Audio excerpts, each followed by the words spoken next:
The industry is shocked. Fans are devastated. Everyone wants to know why. A decision that changed American motocross forever. You are 4 years old, a Minnesota kid with energy to burn, and a father desperate enough to try anything. So he puts you on a motorcycle, a PW50 from the local Yamaha dealer. The plan is simple. Maybe this will tire the kid out.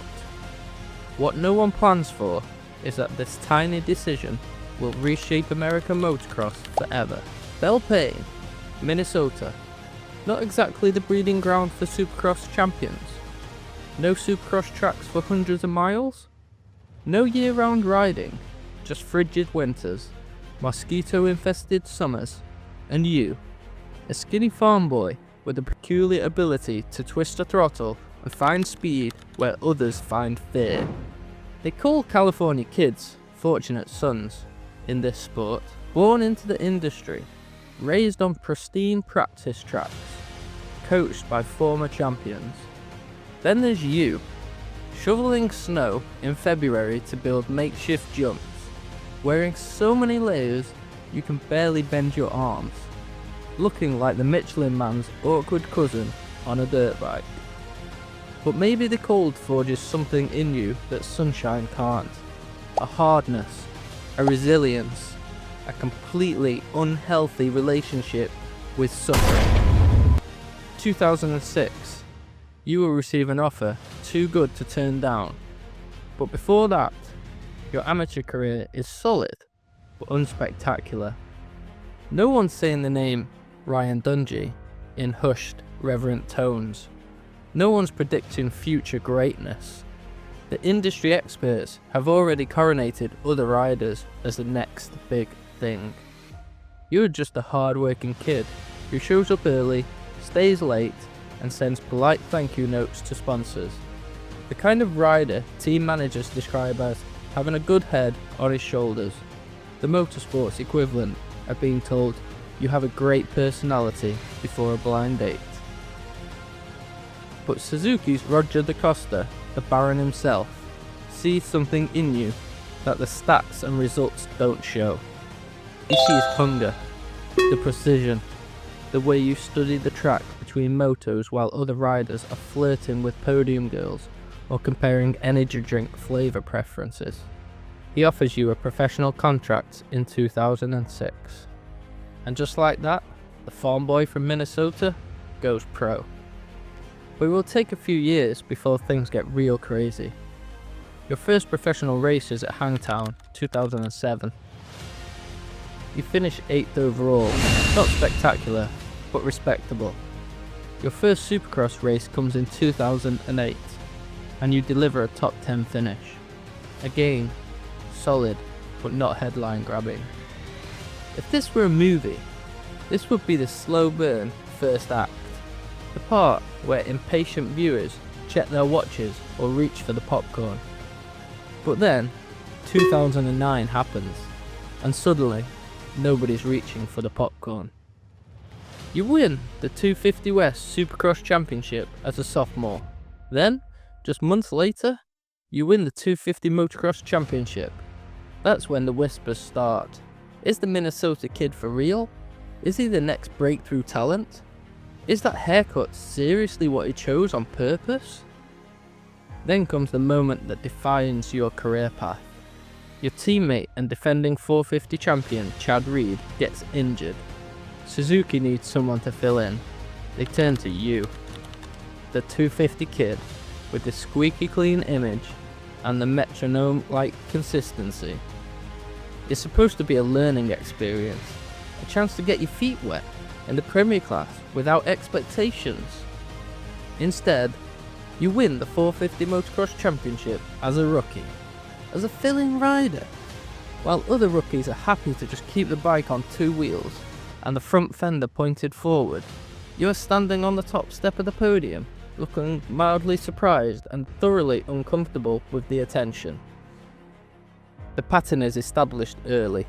Ryan Dungey doesn't just exceed expectations, he demolishes them, then apologises for the mess. In a few years though, you will shatter expectations with a familiar gamble. In 2010, you moved to the 450 class full-time and promptly win both the Supercross and Motocross championships, the first rookie in history to pull off this double. The industry is stunned, fans are buzzing, and you're probably somewhere alphabetizing your protein powders. Because here's the thing about Ryan Dungey that makes you both admired and occasionally the butt of jokes. You are pathologically precise. Your riding style isn't flashy. You don't throw whips that make physics professors question their career choices. You don't have a signature move that kids imitate in their backyards. What you have is something far more rare. Absolute, unwavering consistency. When James Stewart is either winning by 20 seconds or cartwheeling into the next time zone, you're clicking off identical lap times like a Swiss watch. While Chad Reed is engaging in on-track blood feuds that would make Shakespeare reach for his quill, you are thanking your sponsors so thoroughly it sounds like you're reading the phone book. When riders are throwing helmets and fingers in the heat of competition, you are probably mentally calculating your tax withholdings for the year. Diesel. That's what they call you. Not the Rocket, or the Phenom, or the Goat. Diesel. Because you're not about explosive speed, you're about relentless, unstoppable momentum. You don't dazzle, you deliver. Every single time. In the pits, some mechanics jokes that they could set their watch by your lap times.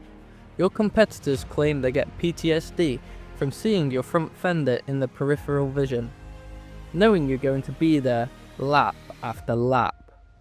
Like a Terminator programmed to hunt down weakness and consistency errors. After Suzuki, you moved to KTM, a manufacturer that hasn't won a Premier Class championship in America, ever.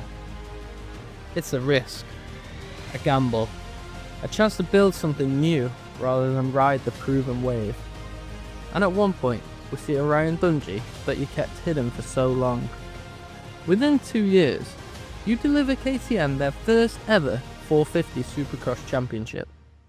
By the time you hang your boots, the stats are staggering. 4 Supercross championships, 3 Motocross championships, 3 Motocross of Nations victories with Team USA, and a level of week in, week out consistency that has written the playbook on what it means to be a professional. But numbers don't capture what made you special, Ryan Dungey. It was the approach, the professionalism, the way you turned a sport of wild personalities and wilder risks into a science. The way you'd answer post-race questions with all the excitement of someone describing their favourite flavour of toast, until something sparks that rare flash of sass. Like at the 2016 press conference where Ken Roxon suggested you didn't deserve your win. The room tensed up, waiting for your typical diplomatic non-answer. Instead, you looked him dead in the eye and said, "You've won plenty of races," and I didn't sit up here and cry about it. The crowd nearly fell out of their chairs. It was like watching a golden retriever suddenly bare its teeth, both shocking and weirdly impressive. All the time you're asked about your boring riding style, and you calmly replied, "I can't hear the critics over the sound of my championship rings clinking together." Okay, you didn't actually say that, but the slight tightening of your jaw suggested you were thinking it. In 2017, still in your prime at 27, you announced your retirement. No farewell tour, no dramatic final season. You win your 4th Supercross championship, and then, with the precision and timing that characterized your entire career, you simply step away. At the peak, uninjured, undefeated in your final season. The industry is shocked. Fans are devastated. Everyone wants to know why. There are rumours of burnout, of secret injuries, of contract disputes. The truth, as usual with you, is much simpler.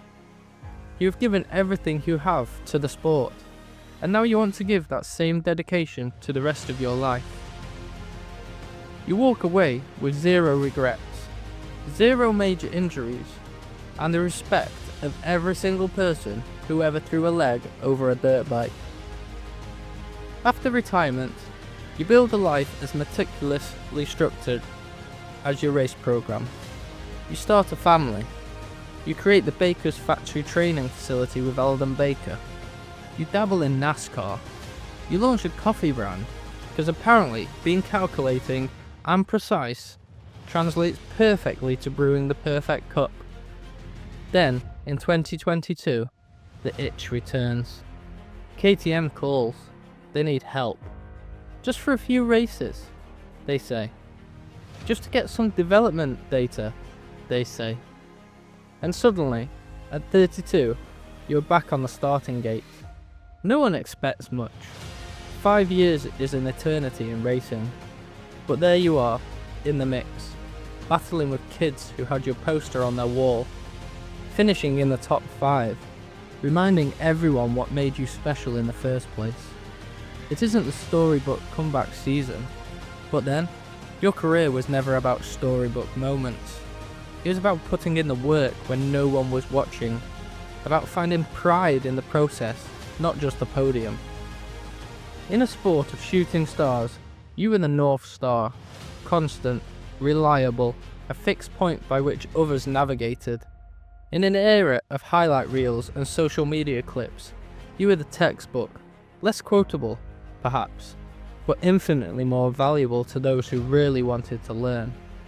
You are Ryan Dungey, the farm boy from Minnesota who rewrote the book on what it means to be a champion.